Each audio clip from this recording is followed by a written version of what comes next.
আসসালামু আলাইকুম। আমি শুরু করছি বেসামাল পর্ব ১ লিখেছেন বুশরা আক্তার। সকাল, সকাল এত চেঁচামেচির কারণে ঘুম ভেঙে যায় মাহিরার। সে ঘুমো, ঘুমো চোখে ঢলতে, ঢলতে ওয়াশরুমের দিকে যায়।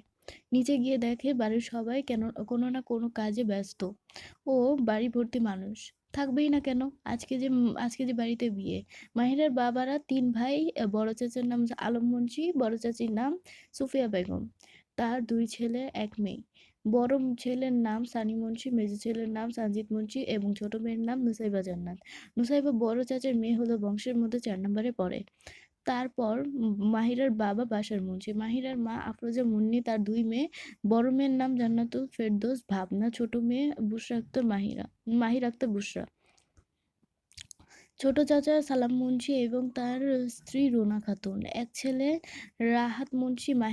মাহিরারা ছিল যৌথ পরিবার ও ওদের বাড়ির দোতলা ডুপ্লেক্স। মাহিরা বড় বোন ভাবনার আজ বিয়ে। মাহিরা দোতলা থেকে নেমে সোজা গেল রান্নাঘরে। রান্নাঘরে গিয়ে ওর মাকে বলল, মা, খুব খিদে পেয়েছে, আমাকে নাস্তা দাও। আফরোজা মুন্নি বললেন, তুই গিয়ে টেবিলে বস, আমি আসছি। টেবিলের সামনে আসতে মাহিরা চোখ পড়ল টেবিলে বসে থাকা সানজিদ ভাইয়ের ওপর। সানজিদ ভাইয়াকে সচরাচর বাড়িতে দেখা যায় না, বেশিরভাগ সময় কাজের চাপে অফিসেই থেকে যান। মাহিরাদের নিজস্ব ব্যবসা আছে, সেখানে সানি এবং সানজিদ ভাইয়া বাবা চাচার ব্যবসা সাহায্য করে। মাহিরা চেয়ার টান দিয়ে সানজিদের বিপরীত চেয়ারটাতে বসলো। মাহিরা চেয়ার টানার শব্দে সানজিদ সামনে তাকালো, দেখলো মাহিরাকে দেখে ওর উদ্দেশ্যে ঠাট্টা স্বরে বলল, কি রে, বনবাসে থাকিস নাকি? তোর বোনের বিয়েতে তোকেই দেখা যায় না। এ বলে হাসতে লাগলো। মাহিরা ভেংচি কেটে বলল, আমি বনবাসে থাকি বা উগান্ডায়, তাতে তোমার কি? সানজিদ হাসতে হাসতে বলল, you are right, you are absolutely right. তুই তো উগান্ডা থেকেই এসেছিস। ওদের ঝগড়ার মধ্যে মাহিরার মা হাজির। আফরোজা মাহিরাকে এসে বলে, মাহিরা, খাবার শেষ করে তাড়াতাড়ি গোসল করে নিস, একটু পরে ভাবনাকে সাজাতে লোক আসবে। মাহিরা মাথা নাড়িয়ে সম্মতি জানালো। মাহিরা কোনোদিক না তাকিয়ে খাওয়া শুরু করলো। ২ মিনিট পর মাহিরার খাবার শেষ হয়ে গেলে ও হাত ধোয়ার জন্য উঠতে নিলে সানজিদ পেছন থেকে ডাক দিয়ে বলে, আচ্ছা, তুই মানুষ নাকি এলিয়েন? এই বলে সানজিদ হাসতে লাগলো। মাহিরা রাগে ফুঁসতে ফুঁসতে বলল, তোমার আবার হঠাৎ এইটা হওয়ার কারণ কি? সঞ্জিত এখন সিরিয়াস মুড নিয়ে বলল, কারণ কোনো মানুষ সাধারণ কোনো সাধারণ মানুষ এত তাড়াতাড়ি খাবার শেষ করতে পারে না। মাহিরা উত্তর দিল না, রাগে ফুঁসতে ফুঁসতে চলে গেল নিজের ঘরে। ঘরে গিয়ে নিজের বেস্ট ফ্রেন্ড নূরকে ফোন দিল। দুই দুই তিনবার ফোন দেওয়ার পর ৩বারের সময় নূর ফোনটা তোলে। নূর ওপাশ থেকে হেসে বলে, কি ননদিনী, কেমন আছো? ভাবিকে মিস করছো নি, তাই না? মাহিরা রাগান্বিত কণ্ঠে বলল, খবরদার, আমাকে ভুলেও ননদিনী রাখবি না কুত্তা। আম, আমার ভাইয়ের সাথে তোর বিয়ে ভুলেও দিব না। নূর হকচকিয়ে বলল, এ মা, কি হয়েছে? আমার বেবিটা এরকম আগুন হয়ে আছে কেন? মাহিরা বলল, নিজে দোষ করে এখন সাধু সাজছস? নূর অবাক হয়ে বলল, আমি আবার কি করলাম? মাহিরা দ্বিগুণ রাগান্বিত স্বরে বলল, তোকে আমি কি বলেছিলাম? তুই যেন ভাবনা আপুর বিয়ের ৭ দিন আগে চলে আসস। তুই তো আসলি না, আর আজকে তো আসার কথা ছিল সকাল সকাল। তুই এখনো আসস নাই। নূর মুচকি হেসে বলল, তুই একটু বারান্দায় আসবি? মাহিরা ভ্রু কুঁচকে বলল, কেন? নূর বলল, তোকে আসতে বলছি, আসবি। নূরের কাটকাট কথায় মাহিরা একটু ভয় পেল, কারণ নূরের রাগ বেশি, সে অল্পতেই রেগে যায়। তাই মাহিরা বাধ্য মেয়ের মতো বারান্দায় যায়। গিয়ে দেখে নূরকে, নিজস্ব গাড়ি ওদের, বাড়ির বড় গেট দিয়ে ঢুকছে। একটু পর সেখান থেকে নূর বেরিয়ে এলো। কালো রঙের কুর্তি, হাতে একটি ব্যাগ, ওড়নাটা গলার সাথে ঝুলানো।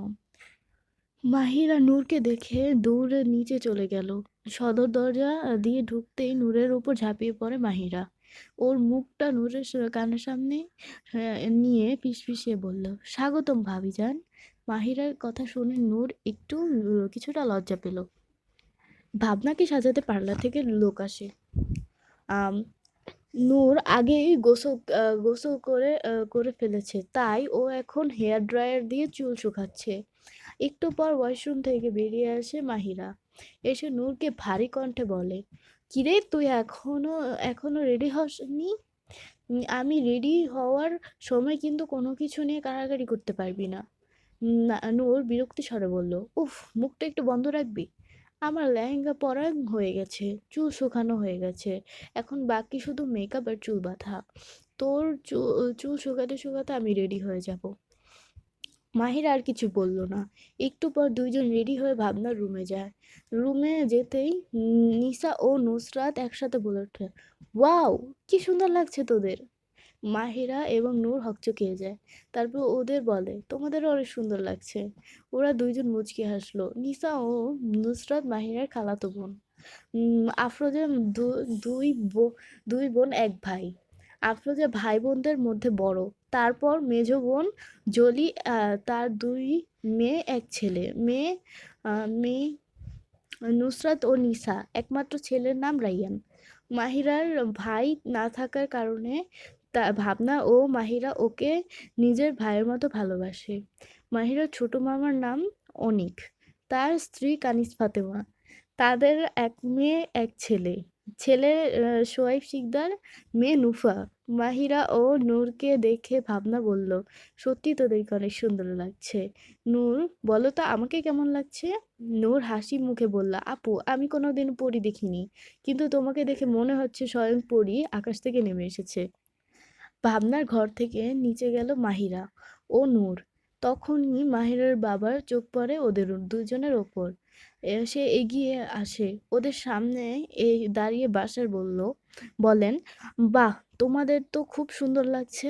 বাসার মুন্সির কথা শুনে সঞ্জিত পেছনে তাকায়। প্রথমে ওর চোখ পড়ে নূরের ওপর। মেরুন রঙের লেহেঙ্গা পরা, হাতে লাল কাচের চুড়ি, চোখে কাজল, ঠোঁটে হালকা লাল রঙের লিপস্টিক। এতেই যেন দেখতে অপরূপ সুন্দর লাগছে নূরকে। সানজিৎ তার বুকের পাশে হাত রেখে মনে মনে আওড়ালো, হায়, মে তো মার যাওয়া।